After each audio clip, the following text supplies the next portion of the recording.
Chers collègues, le point suivant est la communication du comité des ministres présentée par M. Benedetto Della Vedova, sous-secrétaire d'État au ministère italien des Affaires étrangères et de la coopération internationale, suivi de questions posées à M. Della Vedova. Je souhaite la bienvenue au sous-secrétaire d'État, M. Della Vedova, ici dans l'hémicycle. Nous sommes ravis de vous voir, M. Della Vedova. L'Assemblée parlementaire se réjouit de poursuivre une excellente coopération avec le comité des ministres sous votre présidence.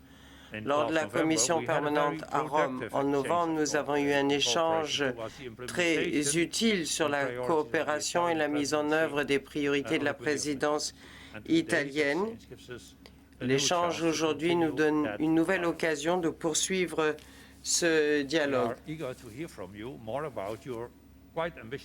Et nous sommes heureux de pouvoir entendre vos explications sur votre programme ambitieux et vos recommandations pour renforcer nos priorités, le dialogue, les femmes, les enfants et les adolescents, la lutte contre les discriminations et un avenir où la science et les technologies sont au service de la personne. Voilà, nous sommes ravis de pouvoir écouter votre intervention. Et après, aux questions qui vous seront posées, vous avez la parole. Monsieur le Président de l'Assemblée parlementaire, Madame la Secrétaire générale, Mesdames et Messieurs, membres de l'Assemblée, Mesdames et Messieurs les ambassadeurs, Mesdames et Messieurs, je suis ravi d'être ici devant vous aujourd'hui et de garder ouvert ce canal de dialogue traditionnel entre le Comité des ministres, sa présidence et l'Assemblée parlementaire. J'aimerais tout d'abord vous féliciter, Monsieur le Président, pour votre élection et vous souhaiter beaucoup de succès lors de votre présidence. Je vous confirme notre disponibilité à coopérer sur les objectifs communs. Et j'en profite aussi pour remercier le président Dams pour ses nombreux efforts. Le dialogue avec l'Assemblée est institutionnel et que nous soutenons par conviction. Et à ce propos, j'aimerais rappeler la participation de notre ministre des Affaires étrangères, Di Maio, à la commission permanente à Rome en novembre dernier. J'aimerais vous parler aujourd'hui des activités depuis la dernière session en parlant des développements les plus importants et les priorités que s'est fixées la présidence italienne.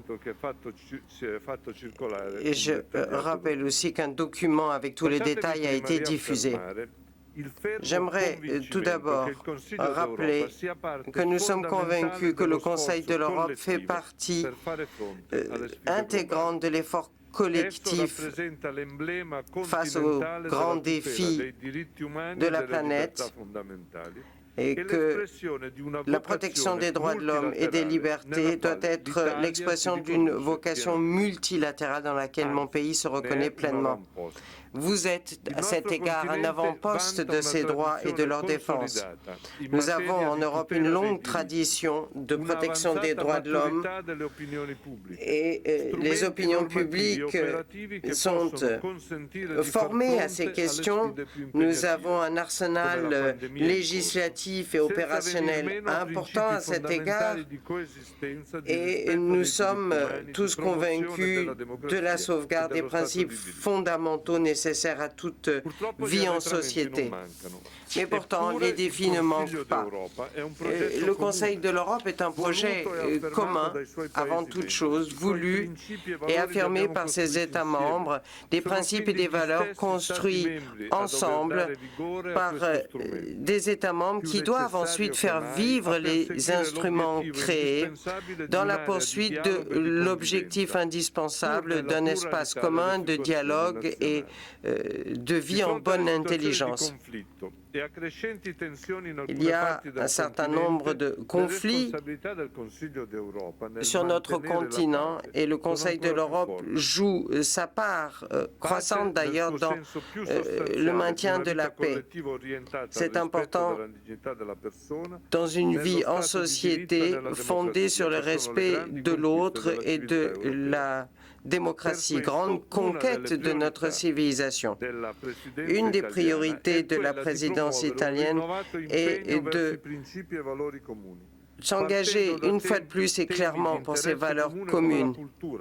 Dans des domaines tels que la culture, les instruments juridiques à disposition des États membres face à la pandémie, les droits sociaux, le dialogue interreligieux. C'est un domaine qui est fondé sur la volonté de dialoguer et qui doit être renforcée. Et c'est pour ça qu'il est très important que les arrêts de la Cour européenne des droits de l'homme soient exécutés, garantissant ainsi l'efficacité du système conventionnel qui est tout à fait spécifique au Conseil de l'Europe. L'action du Comité des ministres du Conseil de l'Europe dans ses fonctions d'organe chargé de la supervision de l'exécution des arrêts reste très important, crucial pour le maintien de la crédibilité du système. En tant que présidence du Comité des ministres, j'espère une solution rapide de tous les cas restés pendants, entre autres Kavala et Navalny, dans le respect de ce qu'a décidé la Cour européenne des droits de l'homme. Et dans ce domaine de compétences partagées, il y a la protection des droits des femmes et des enfants. L'Italie est convaincue que la Convention d'Istanbul est l'instrument le plus avancé pour lutter contre ces violences et notre présidence a bien l'intention d'encourager les États qui ne l'ont pas encore fait à signer et ratifier la Convention. Et dans ce contexte, lors de la Journée internationale pour l'élimination de la violence faite aux femmes, le 25 novembre, le ministre de l'Égalité et de la Famille de notre gouvernement italien, Elena Bonetti, a publié une déclaration conjointe avec la secrétaire générale, Madame Buric, pour promouvoir la Convention d'Istanbul. La présidence italienne donne la priorité à la question de l'empowerment des femmes et en particulier la réconciliation entre la vie privée et professionnelle dans le contexte d'une crise sanitaire. Un événement spécifique y sera consacré en Italie. La lutte contre la discrimination des personnes LGBTI aura aussi une place prioritaire. Nous organiserons une réunion du réseau LGBTI en Italie et nous l'intégrons dans le programme de travail.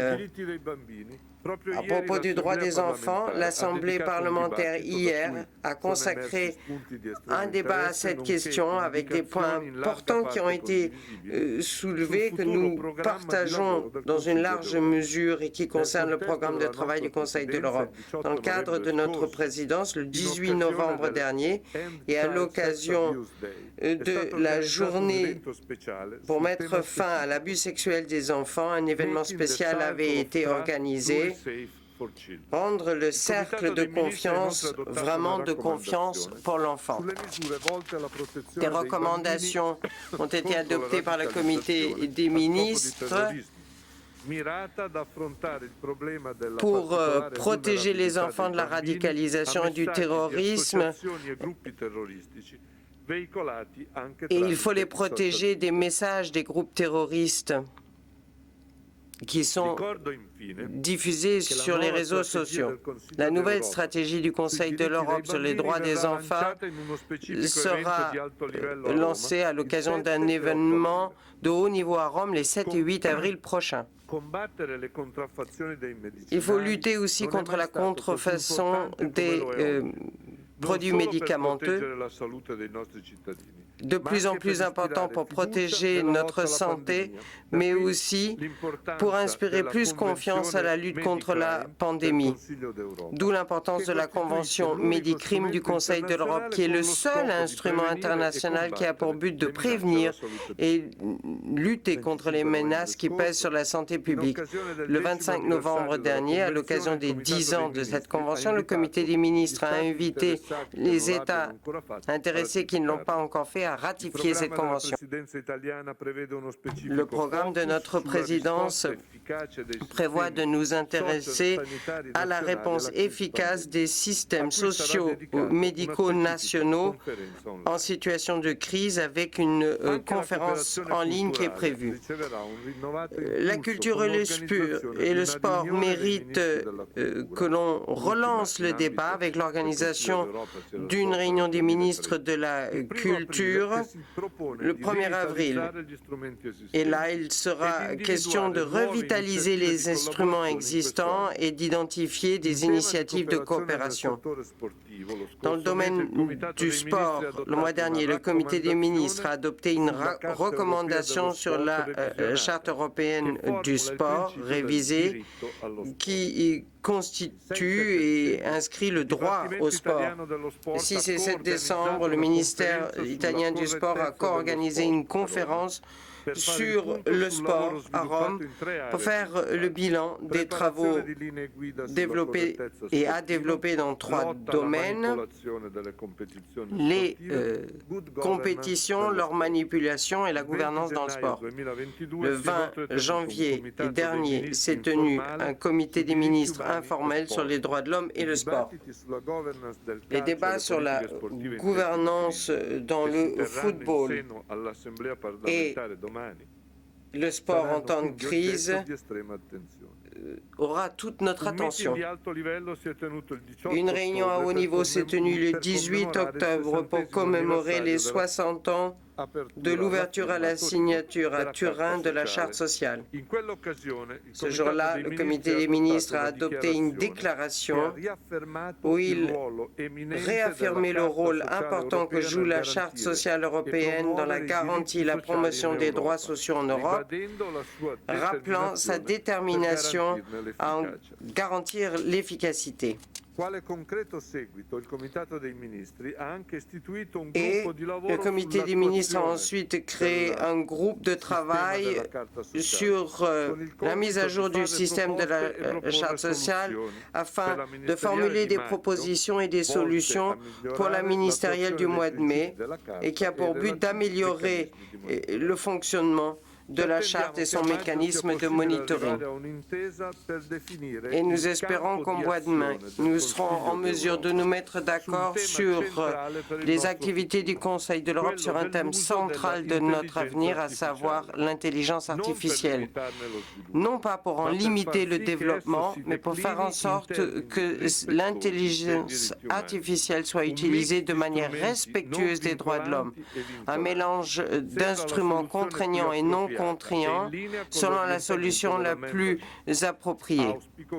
J'espère qu'à l'occasion de la ministérielle du mois de mai, nous pourrons annoncer le départ de négociations pour la définition d'un instrument juridique horizontal approprié et que la rédaction ait lieu rapidement. Le Conseil de l'Europe a une dimension régionale, mais il a aussi la capacité à se faire entendre à niveau international. J'en veux pour preuve la Convention de Budapest sur la cybercriminalité. Le 17 novembre, le Comité des ministres a adopté son 2e protocole additionnel qui renforce la coopération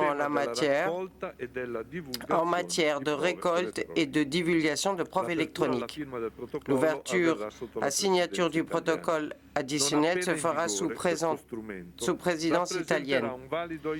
C'est une aide précieuse pour nos autorités nationales dans leur lutte contre la plaie complexe que constitue la criminalité informatique. Le 12 janvier 2022, le comité des ministres a fait sienne la déclaration de Venise sur la justice réparatrice en Europe, adoptée par la conférence des ministres de la justice du Conseil de l'Europe, organisée mi-décembre par la présidence italienne. L'Italie a voulu donner toute la place qui lui revient à la justice réparatrice, avec des solutions novatrices qui viennent s'ajouter à l'approche traditionnelle de la justice pénale, même si ce n'est pas nouveau pour le Conseil de l'Europe, parce que l'organisation a déjà traité de beaucoup de problématiques, notamment pour ce qui est des mineurs, c'était sous présidence géorgienne. La conclusion des ministres de la Justice de Venise en décembre dernier constitue un pas en avant pour le Conseil de l'Europe et qui doit transformer cela en mesures opérationnelles. J'espère qu'en 2022, nous enregistrerons des progrès dans la résolution du conflit en Géorgie et que nous pourrons réduire les tensions et difficultés qui se présentent dans d'autres régions du Conseil de l'Europe, comme l'Ukraine ou encore dans le Caucase. Nous continuons à suivre, bien sûr, le développement sur place grâce aux informations précieuses fournies par la secrétaire générale dans ses rapports réguliers. En novembre dernier, le comité a mené une réflexion sur les nouveaux rapports de la secrétaire générale en matière des droits de l'homme dans les zones de conflit, avec une référence particulière faite aux populations civiles et aux réfugiés.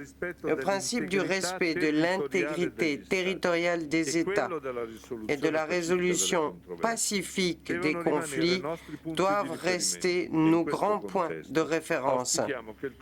Et j'espère que le Conseil de l'Europe, même si les questions de sécurité ne font pas partie de son mandat institutionnel, comme le rappelait Madame la secrétaire générale, continuera néanmoins à être un forum de dialogue et d'échange.